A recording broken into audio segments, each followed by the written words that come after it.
राष्ट्रवादी काँग्रेस पक्ष आणि घड्याळ चिन्हाबद्दल आजही सुप्रीम कोर्टामध्ये सुनावणी नाही। 15 ऑक्टोबरला होणारी सुनावणी। आज कोर्टाचं कामकाज 3 वाजता संपल्यामुळे प्रकरण सुनावणीसाठी आलंच नाही। महाविकास आघाडीची जागा वाटपाच्या संदर्भात बैठक। विदर्भामधल्या तिढा असलेल्या जागांवरती चर्चा। तर महाविकास आघाडीची पुढील बैठक पुढच्या आठवड्यामध्ये होणार असल्याची माहिती। दसऱ्याच्या मुहूर्तावरती महाविकास आघाडीचं जागा वाटप जाहीर होणार। 200हून अधिक जागांवरती तिन्ही पक्षांचं एकमत। बैठकीच्या नंतर जितेंद्र आव्हाड यांची माहिती। महाविकास आघाडीच्या बैठकीमध्ये खानदेश विदर्भ अशी चर्चा झाली। सगळ्या जागांबाबतचा एक राऊंड पूर्ण। आता दुसरा राऊंड सुरू झाला। बैठकीनंतर जयंत पाटील यांची माहिती। महाराष्ट्रातील 288 पैकी 176 आमदारांवरती गुन्हे दाखल असल्याची माहिती समोर। टक्केवारीनुसार ही आकडेवारी 62% इतकी। यामध्ये गंभीर गुन्हे दाखल असलेल्या आमदारांची संख्या 113। एडीआरनं 2019 मध्ये निवडणुकीनंतर केलेल्या विश्लेषणामधून माहिती समोर। व्यावसायिक गॅस सिलेंडरच्या किमतीमध्ये 50 रुपयांनी वाढ। घरगुती गॅस सिलेंडरच्या किमतीमध्ये मात्र कोणताही बदल नाही। व्यावसायिक सिलेंडरची किंमत 1892 रुपये। ई शिवनेरी एसटी मध्ये आता शिवनेरी सुंदरी। बसमधील प्रवाशांच्या मदतीसाठी शिवनेरी सुंदरी नेमली जाणार। हवाई सेवेच्या धर्तीवरती एसटी महामंडळाचा निर्णय। एसटी महामंडळाचे अध्यक्ष भरत गोगावले यांची माहिती। विधानसभा निवडणुकीच्या आधी अनेक पोलीस अधिकाऱ्यांच्या बदल्या। जे पोलीस अधिकारी अनेक वर्षांपासून एकाच जागेवर त्यांची निवडणुकीच्या आधी तात्काळ बदली करण्याची विरोधकांनी केली आहे मागणी। राज्यामध्ये नवीन 8 शासकीय वैद्यकीय महाविद्यालयांमध्ये प्रथम वर्षासाठी परवानगी। दुसऱ्या फेरीतील विद्यार्थ्यांची प्रवेश यादी जाहीर। विद्यार्थ्यांना 6 ऑक्टोबरपर्यंत प्रवेश घेता येणार।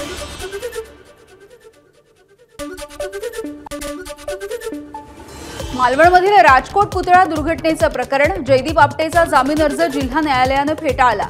जामिनासाठी आपटेला उच्च न्यायालयामध्ये धाव घ्यावी लागणार।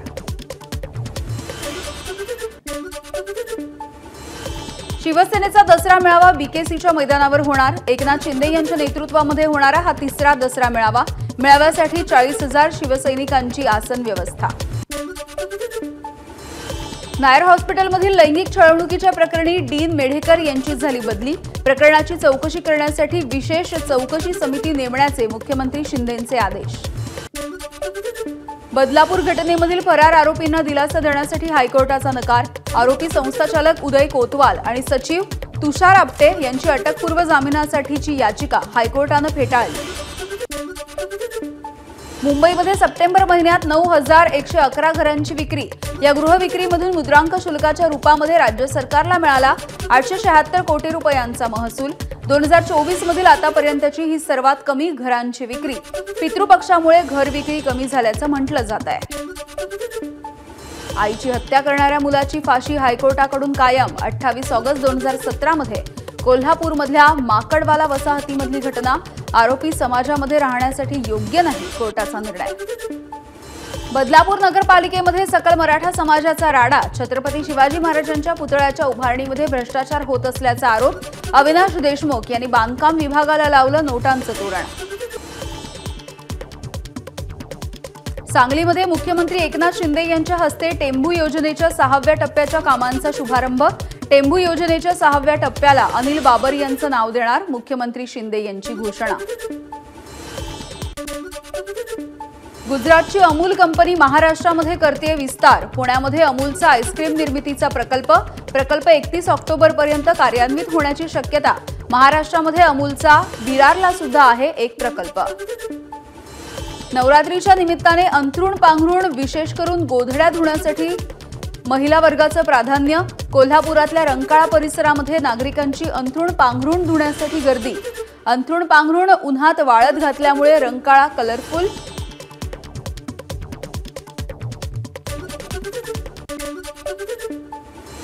सोलापूरच्या अकलूजमध्ये नीरा नदीमध्ये बुडून 2 तरुणांचा मृत्यू। गाडी धुवाण्यासाठी आणली असता घडली घटना।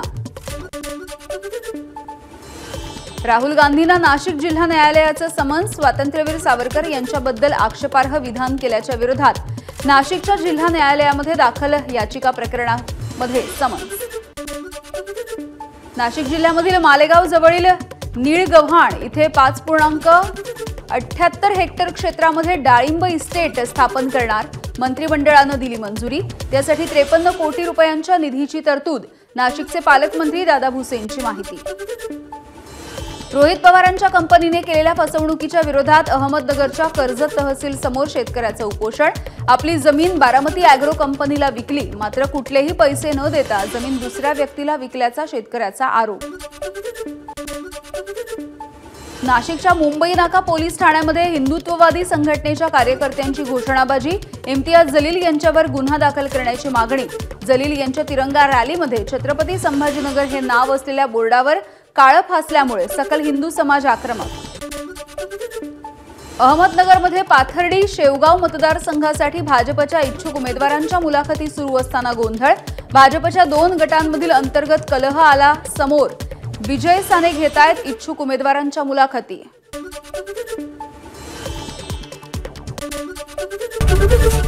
एबीपी माझा, उघडा डोळे बघा नीट।